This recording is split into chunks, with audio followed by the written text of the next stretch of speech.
Tennis Gambling Podcast on the Sports Gambling Podcast Network is brought to you by Fantasy. Sign up with the promo code SGPN, get a $1,000 bonus credit. And welcome, everybody, to the Tennis Gambling Podcast here on the Sports Gambling Podcast Network. It is currently Saturday evening, roughly 5:30 p.m. Eastern Time, on April 19th. I'm Rosso Scott Reichel once again going solo for this pod. Time to break down the final matches in Barcelona and in Munich, both taking place on Sunday. So once again, we're going to break down the Shelton and Zverev match as well as the Rune and Alcaraz match. For that, though, brief recap of what happened in the semifinal episode. And overall, a pretty decent episode for us. Ended up winning the lock again. We've had a pretty good lock streak. Unfortunately, the dog we just have not been able to cash in on. But either way, better to win one play, I guess, than none. Hit the lock, though, is with a Cerundolo team total over 12.5 at minus 140. Never in doubt, won the first set, then eventually did lose the second set in a breaker, but he ended up going over easily. So nice win there for the lock. For the dog, though, picked up a loss. We gave it a good run, but we had Morozin and Zverev over 2.5 sets at plus 165, and Morozin did force a breaker in the first set. Couldn't get the job done, though. In fact, he kind of got destroyed in the tie break, but either way, picked up a loss as Zverev did win a competitive straight sets. So either way, picked up a, once again, split for the actual plays. Could be worse. Good lock streak, though. We'll try to keep it rolling here for the final matches on a Sunday. Now, before we get into the actual recap of the semifinal matches in a bit more detail, quick reminder, you can show some support for the show by leaving a like and subscribing to the actual channel. You can also listen to the podcast on Spotify or Apple if you don't want to listen to the podcast audio only. Also, the podcast does simulcast on the SGPN Twitter account, so you can also watch it there on Twitter. And a reminder once again that if you are new to the podcast, welcome. Hopefully you enjoyed the show. And once again, you can leave some feedback for me to let me know if you enjoy the content. And once again, you can leave a like on the video, whether it's live stream or you watch it afterwards. And don't forget to subscribe to the channel. I know we passed 900. I think we're at 904 now. So thank you once again for helping us get to 900. Trying to aim for 1,000. I'll say by the end of May. So once again, hopefully you can help the show grow and hopefully end up getting to 1K over the next month or so.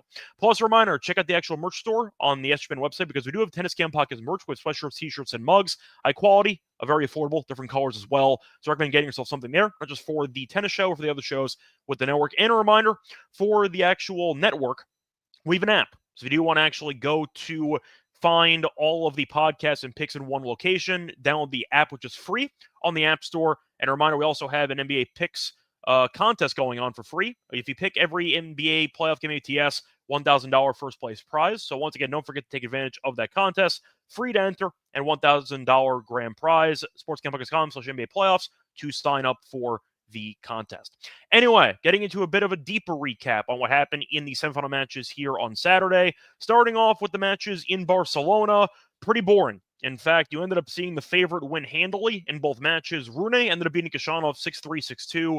Thought he would win. I thought Khachanov would be a bit more competitive. He was not, as Rune dominated and dropped 5 games in the entire match. And Alcaraz ended up beating Fils comfortably 6-2, 6-4. The rematch from that epic in Monte Carlo was a dud, as Alcaraz jumped out to an early lead and really seemed to just have a stranglehold in the match the entire way through.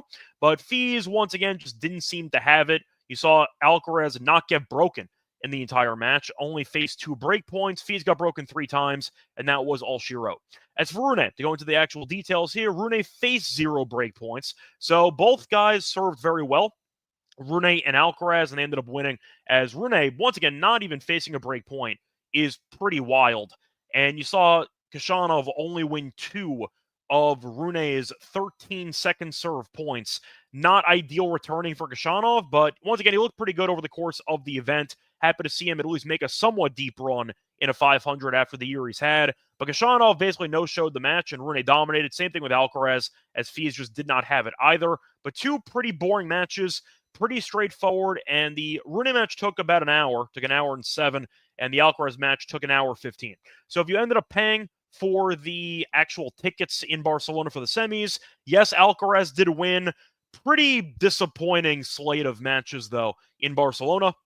And hopefully we'll end up getting a bit more entertaining of a match there in the final on Sunday. Moving on, though, to Munich. You had 2 competitive matches. One was a straight setter, one was not. The marathon match, though, was the early one. You had Cerundolo against Shelton. Cerundolo won the first set 6-2, and you thought, okay, maybe Cerundolo will dominate again. The Shelton Clay dream run is going to end. Not so fast, because Shelton ended up winning the second set in a tiebreak after he was up a break, choked it away, and then ended up finding a way to salvage the breaker. And then he ended up winning in the third set. was down a break immediately, actually, in the third set, then broke back immediately, and then broke for the win. But either way, Shelton, I did not expect to make a deep run on clay. I kind of scoffed at the actual price in, once again, the clay tournament here, because I didn't think Shelton was worth a damn on clay. Or at least I knew that he was okay on clay, but I didn't see an upside there that I thought I was missing. But apparently I was, because Shelton looks pretty good. His girlfriend was sitting courtside, and he looked like he wanted to win on her behalf. But either way, ended up coming back from a set down. Cerundolo, though, went over the team total. So once again, we ended up cashing the lock despite the loss for Cerundolo. It's why I do like team totals, if you are picking a guy to win either in a competitive straight sets or even losing in 3, you have a great chance to cash it. And Cerundolo was able to go over the number easily while losing the match, so we ended up getting the best of both worlds. We did lose the outright, though, for Cerundolo at plus 650. Bit annoying. It is what it is, though, and Shelton got the job done. We do have Alcaraz, though, at minus 118 to win in Barcelona, so we have one outright left. Not going to tout it too hard. We took the favorite, so not going to really read too much into it. The point is we do have one outright left, and Alcaraz is around minus 450. So we got a much better price compared to that, but either way, bit of a heartbreaker there that Cerundolo ended up losing to Sabotage, just having a chance at sweeping the outrights for the actual week of events. But nice job by Shelton to prove me wrong, to prove that he's actually worth a damn on clay. And we'll see if he can get the job done against Zverev in, of course, the home country of Zverev. So Crowd Sport should be definitely in favor of him. But we'll see what happens, and hopefully we'll end up getting a couple of close matches.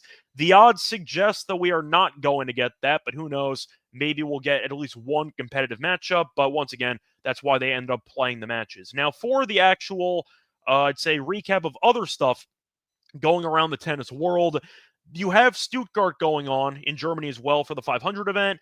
I'm not going to break it down too much, but the only thing I want to mention is that Swiatek still can't beat Ostapenko.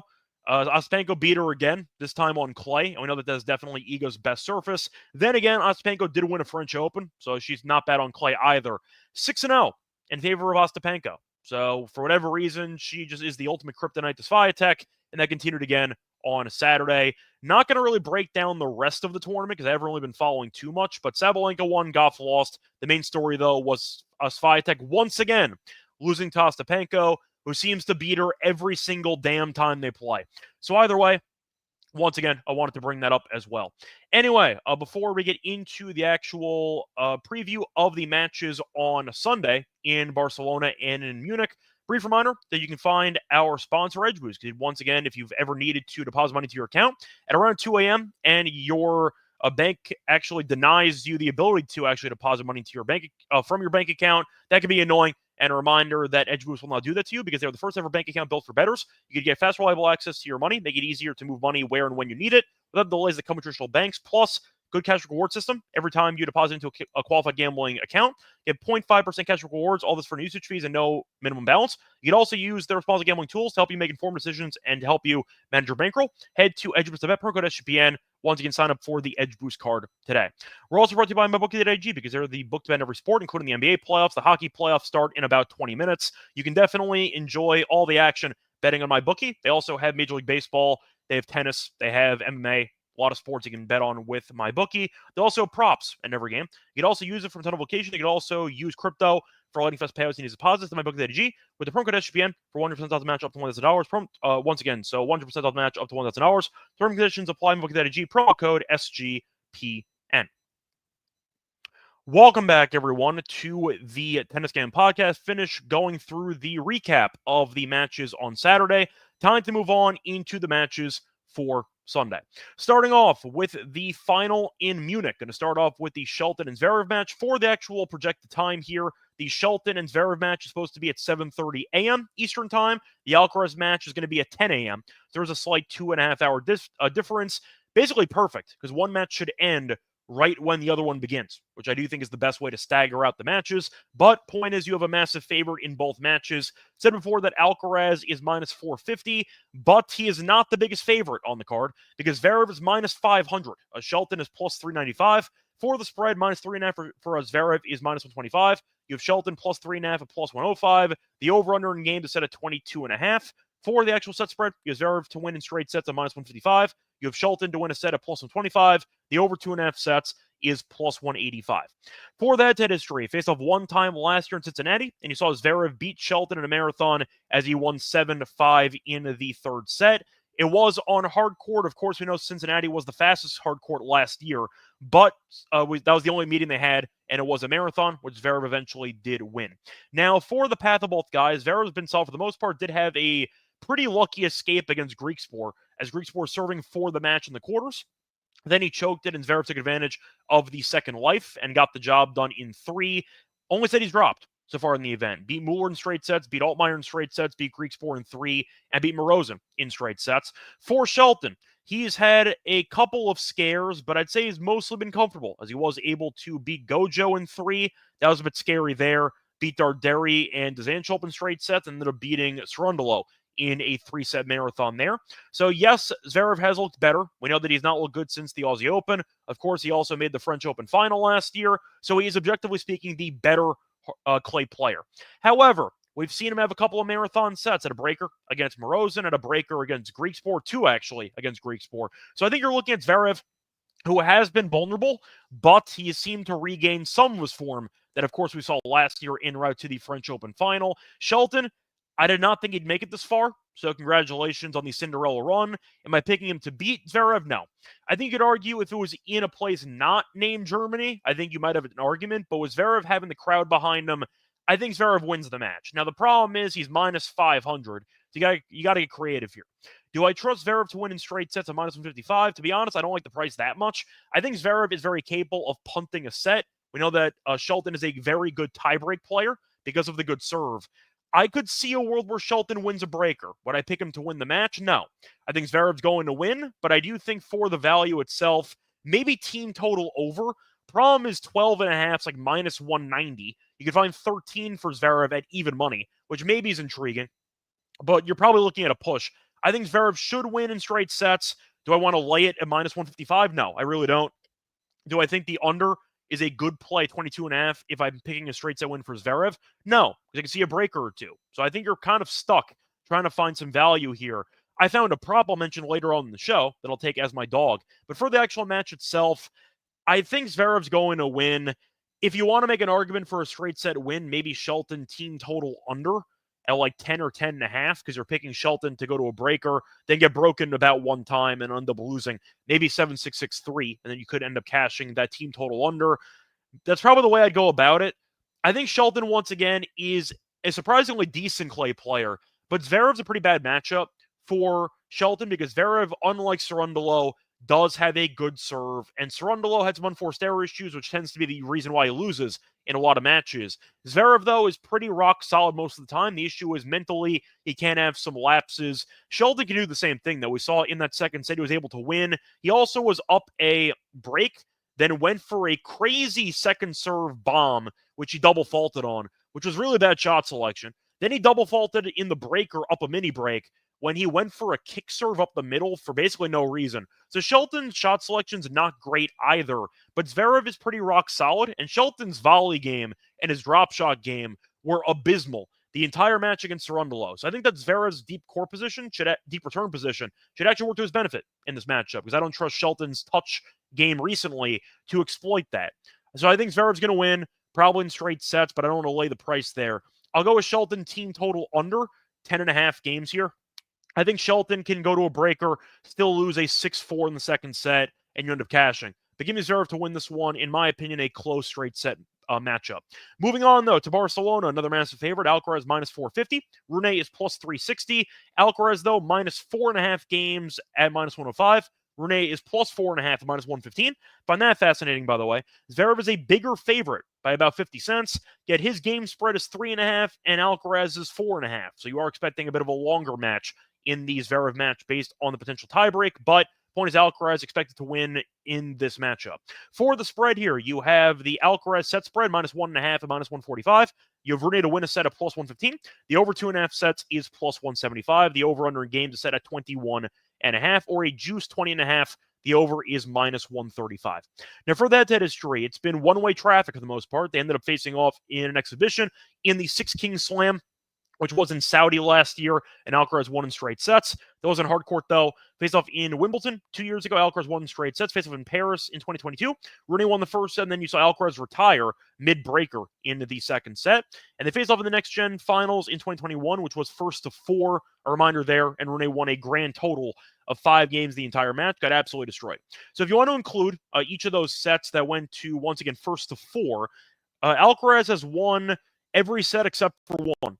So he has been pretty dominant so far. Out of the completed sets, Alcaraz has won 8 of the 9 career sets. Now, both guys have played well here so far. Alcaraz has been perfect, actually, as he ended up losing the first set to Musetti in the final Monte Carlo. Since then, he has won every set, and he's not looked back. Beat Musetti 6-1, 6-0 in the final 2 sets of the Monte Carlo final. Then beat Quinn, De Gier, de Minaur, and Fies all in straight sets. Couple of close sets, though. Had a tiebreaker against Quinn, and he had a 7-5 against de Minaur. But for the most part, he's looked great, and we'll see how he looks in this one. I think he's a worthy favorite here.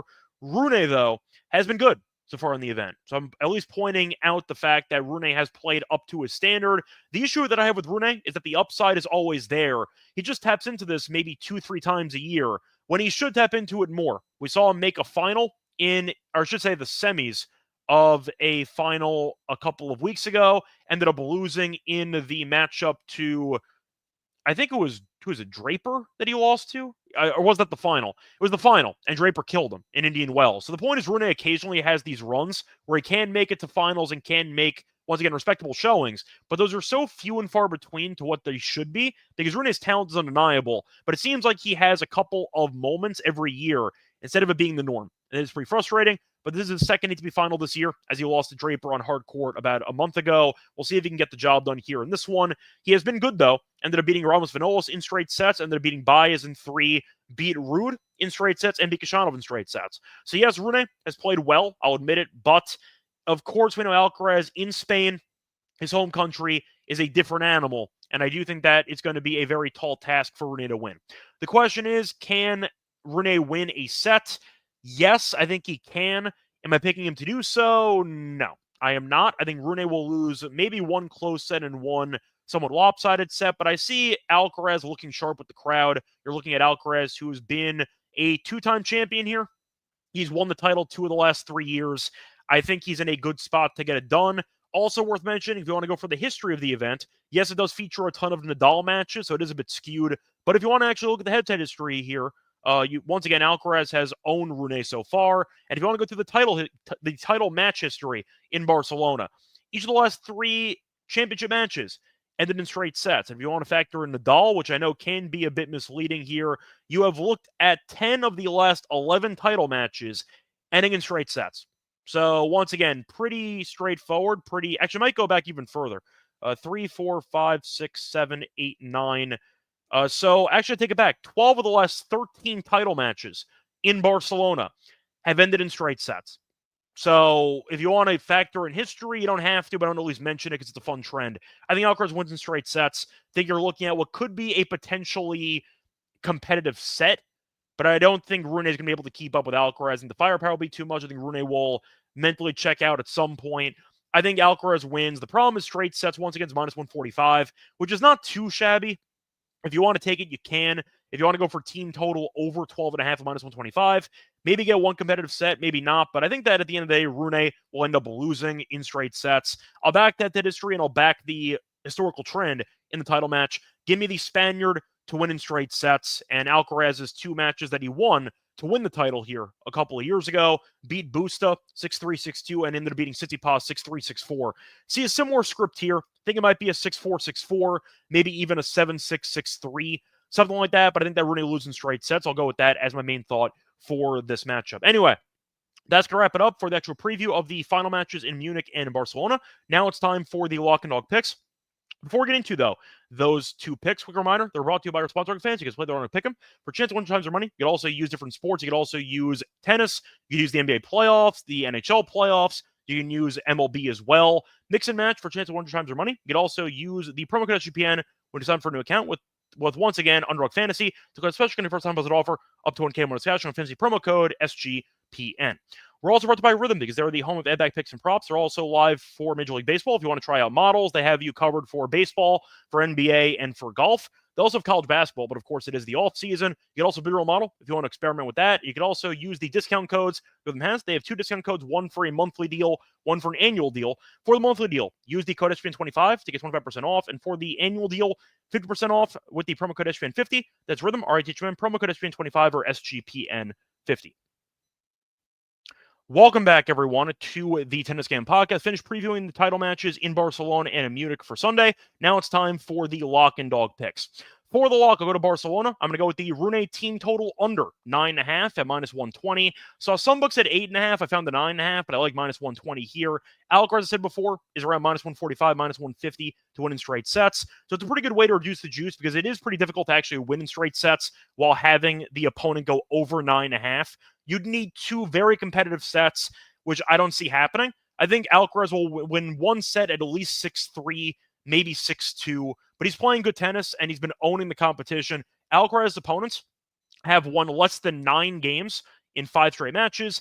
Every match here in Barcelona and the final in the once again Monte Carlo tournament, as he ended up beating Musetti in 3, but Musetti only won 7 games in the match. Point is, Alcaraz has not just been winning, but he's been destroying his opponents, and I see that happening again here on Saturday with the crowd behind him. I also mentioned before, Alcaraz has owned the head-to-head as he's won 8 of the 9 career sets against Rune. I think Alcaraz wins might be competitive 6-4, 6-4 maybe. Even a breaker, you're fine. If he ends up winning 7-6, 6-3, only 9 games for Rune. But I see Alcaraz winning in straight sets, and I feel like going with the team total under is a better way to reduce the juice here. If you want to play it safe, 145, 150 is not bad. But I think that Rune, if he loses in straight sets, will go under this prop. So I'm going to go with it as my play for the show on the lock section. For the dog, I'll go with the Shelton and Zverev match. I alluded to it before. I was going to save a pretty exotic prop for the actual dog.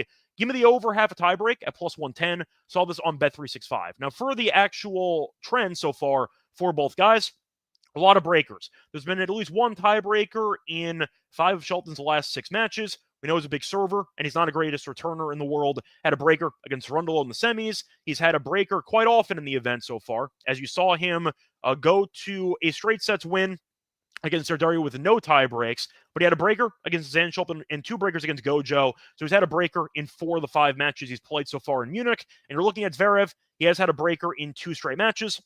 Had 1 against Morozin, had 2 against Griekspoor. Both guys are good servers. The return in though has not been that great, and I do think you're looking at what should be one competitive set, maybe with no breaks in it, but I see once again a good value play at +110. Plus, it wasn't hard court, I'll admit it, but they faced off in the only head-to-head meeting last year in Cincinnati, and that one did feature a tiebreak in the second set. So based on that, I think that this is a good price. I saw -110, -120 on my DraftKings and Bet Rivers, but Bet365 went rogue and had a plus money play for the same prop, so I'll go with it as my dog for the show. So once again, the lock will be on Rune team total under 9.5 games here, -120. For the dog, give me Shelton and Zverev over half a tiebreak at +110. That's going to wrap it up for the episode and for the tournaments in Barcelona and Munich. Now it's time to get into the upcoming schedule for the podcast. We have another 1,000 event. We have Madrid coming up, so we are going to stay in Spain, but a different city in Spain. Going to focus on Madrid next episode. There's a bit of a gap there. I think the event starts midweek, so we are going to have a couple days off before we actually do the episode for Madrid.